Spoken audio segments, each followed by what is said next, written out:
Hi, I'm Coach Rob.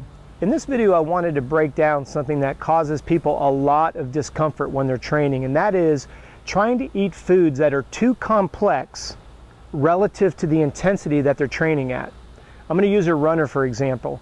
If a runner is going out for an easy run and the heart rate is low, and it's going to be relevant to that athlete, with our clients we would consider that as a heart rate zone 2 or below, they can eat foods that are a little bit more complex. So for example, they might be able to eat a half of an Uncrustable peanut butter and jelly. As they bring the intensity up, the complexity of the food has to become more simplistic. That's why the popularity of energy gels, blocks, things such as that are so beneficial, because as the intensity goes up, think about this, you bring the heart rate up, your skin is trying to get rid of internal heat, so the water is being pushed to the surface of your skin. You've got blood being diverted to the muscle tissue to provide oxygen. And at the same time, you're putting food in your gut, which wants to divert water and blood for the digestion. So your body's now got to go through a decision process of the hierarchy of needs. Do we try to digest the food that was just ingested? Or do we try to get rid of internal heat and try to sweat?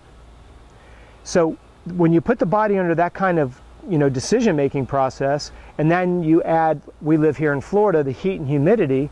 Heat and humidity suppresses the appetite. You add the fact that you're putting complex foods in your stomach trying to train or race at a high level of intensity, and I hate to be gross, but you're going to regurgitate. Your body will not allow your stomach to break down complex foods at a high level of racing.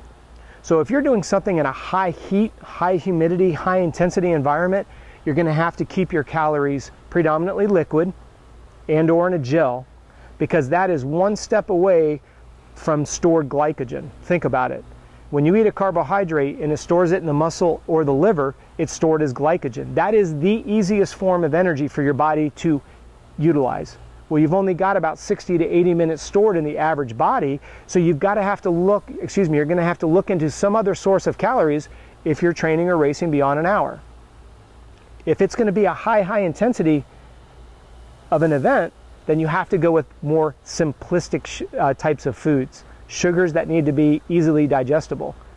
If you're doing an event that's relatively low heart rate and you're able to keep that controlled, you can eat more complex foods.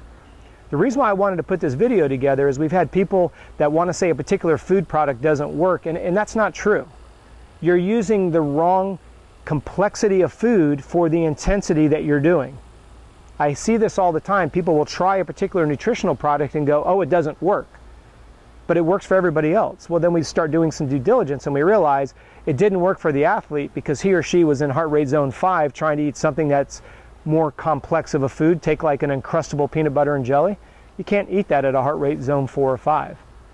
So please look at your heart rate data, look at your average and your max, and then look at what you're putting in your body. The higher the intensity, the more simplistic the food needs to be. If you guys like to follow triathlons at all, you'll notice that when they get at Ironman Hawaii, when they get to Hawaii, they stop with the complex foods and they pretty much go to a liquid gel diet for the rest of the day. Go back and look at the race strategies. The race really gets heated up starting on the road back to Hawaii on the bike.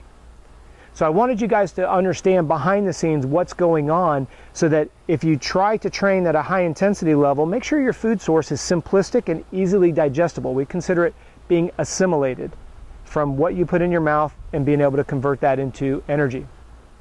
I hope that clarifies some of the gastrointestinal distress people have. If you have any questions, please email me. We can be reached at contact@coachrob.com. Thanks for watching.